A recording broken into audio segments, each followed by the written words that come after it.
HumanKind is a research collaboration between Calke Abbey, which is a National Trust property, and the Research Centre for Museums and Galleries at the University of Leicester. We were approached by Calke to think with Calke about their desire to do some work in the area of social isolation and loneliness. So as part of the project, we've done lots of research. We took a team of a mix of academics, staff from Calke and volunteers into the archive, and we worked together and unearthed lots and lots of new, really interesting material. Down the generations at Calke, historians have talked about this family, the Harper Crews, as an incredibly isolated, socially disconnected family who at times were not particularly kind to one another, never mind to other people. And actually what we found when we lifted the lid on the archive was ordinary family life, very privileged family life, but nonetheless ordinary family life.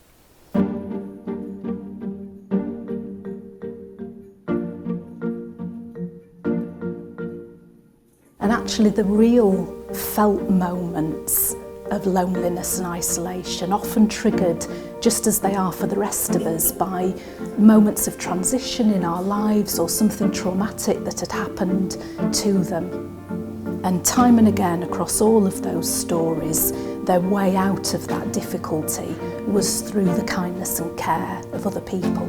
And we wanted to share that common nature of those stories. Universities are full of incredible academics doing incredible research, and actually a project like this is a way for that research to find its way out of the university and into a context where, combined with lots of other kinds of expertise, it can have real power and real effects. So my role has been just really listening and collecting as we went through the information to then transform that information into the installations that are currently here in the apartments. We wanted something for everybody. So whether you've just come in to walk the dog, you would see the metal rooms outside. Whether you actually spent time in the house, you'd have a different experience. And then if you just came for a cup of tea, there's another experience. So we wanted to reach everybody, to include as many people as possible. I've never worked on anything as big as this, or as in-depth, or as highly collaborative. And the richness of the experience that has been created by everyone, I couldn't have done that on my own. It has been the nature of the beast, is the collaboration of gardeners, carpenters, academics, loads and loads of people has created what we see today. And it's so appropriate because it's HumanKind.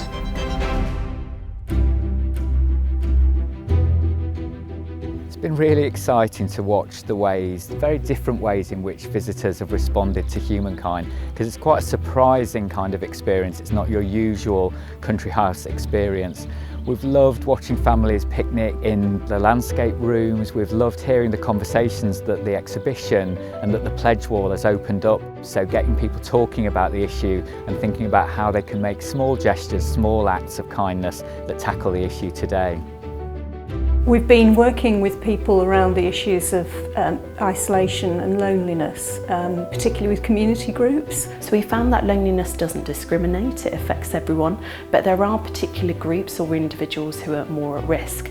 And this really revolves around life transitions or changes that happen in people's lives. So we've been actively doing research in the region and locally to find different organisations that are working to support these individuals and these groups to help them avoid becoming lonely. My hopes are that the community groups that are involved in this will take away a sense of being welcome, of feeling as if Calke belongs to them as much as it belongs to anybody else. Well, this exhibition taps into that current trend. There's growing interest in the role that heritage sites and museums and galleries in general, how they can harness their unique resources to tackle contemporary social issues such as isolation and loneliness. So what we've done here is use the site's rich history, but in order to prompt reflection, encourage visitors to think differently and to take action to prevent loneliness.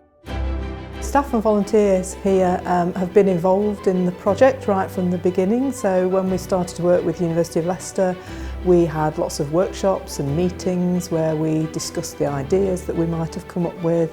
We discussed the project and how that felt in terms of a contemporary issue of isolation and loneliness. And we want to welcome more people. We want to make us seem relevant to more people and make everybody welcome at our properties. It's really important that the university is involved in projects like this because collaboration with the National Trust gives us an opportunity to take some of the research we've been doing within the university and explore how that plays out in the real world.